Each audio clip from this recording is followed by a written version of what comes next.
Have you ever wondered what happens when a place refuses to forget? When walls don't just hold time, but something watching from within? France is a country known for its beauty, its elegance, its art. But there are places the tourists never see, where silence is heavier than sound, where shadows remember things better left buried. In those places, history isn't past, it's waiting. Camille never believed in curses. When she inherited her great-aunt's house in Dijon, it seemed like nothing more than a burden, a decaying 3-story mansion with boarded windows, peeling wallpaper, and an odor of wax, dust, and something sweetly rotten. But what unsettled her most wasn't the silence or the decay. It was the attic door, chained shut with rusted iron, and a cracked note hanging beside it that simply read, "Do not open, never enter, never look."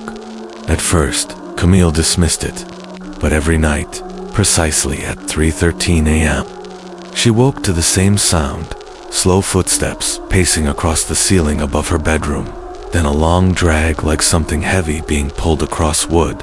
No rats, no wind, something alive. She asked the elderly neighbor about it, hoping for a rational explanation.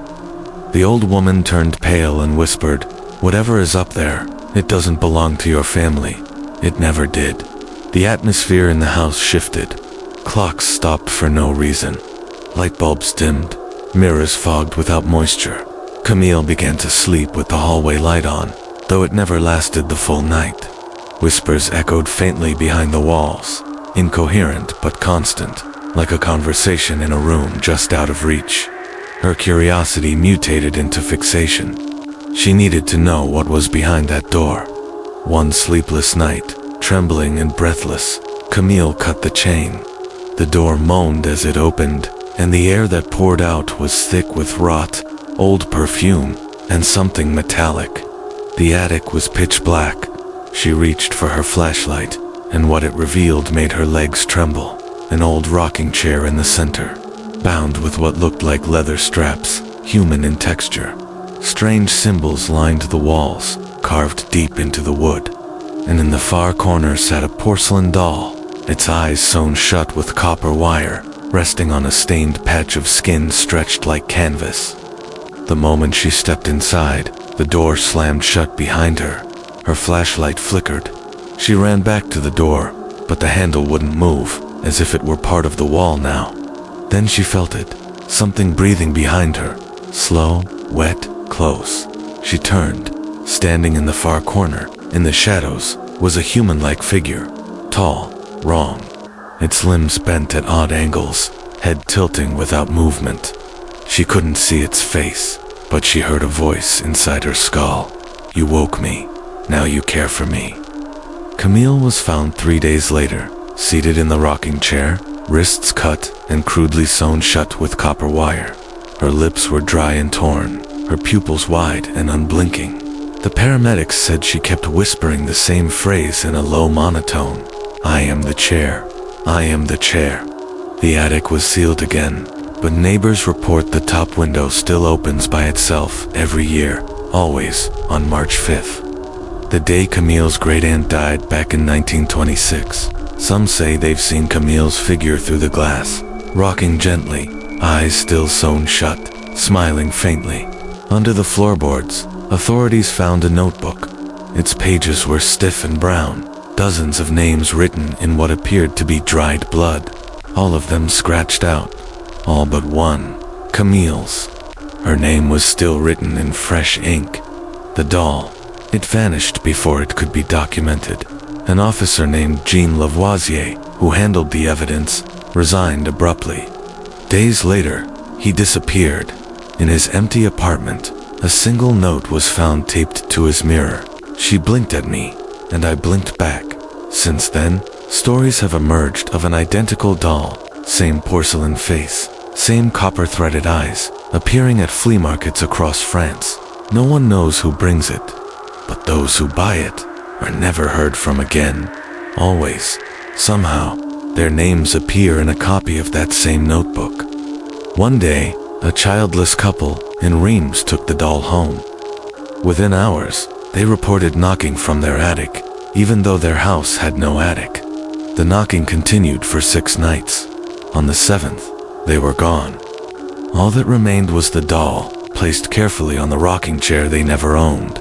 Camille's cousin, Luke, came to collect her things weeks later. He didn't believe any of it.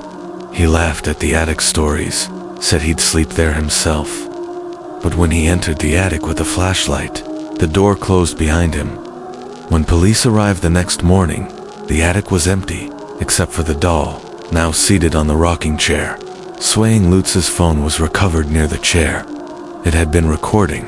The final seconds of video show Camille's voice whispering. He blinked too, then a shape. Just for a moment, stitched face, eyeless sockets, copper wires crawling along pale skin. The footage ends in static. They say the attic doesn't wait for March 5th anymore. It opens whenever someone forgets to blink. Far to the south, rising above a valley of bones and fog, stands Montségur, once a fortress, now a ruin, but still cursed. In 1244, over 200 Cathars believers of a forbidden faith were burned alive there. Since then, the mountain has been silent, too silent, as if holding its breath. But Montségur doesn't sleep, it waits.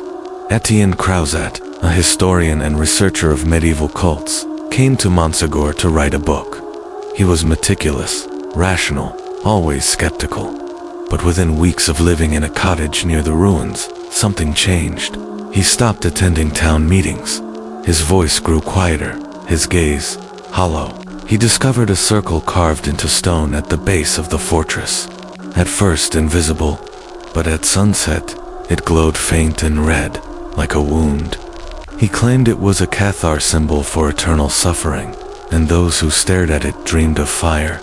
Not just fire, people on fire. Dozens, hundreds, screaming without sound.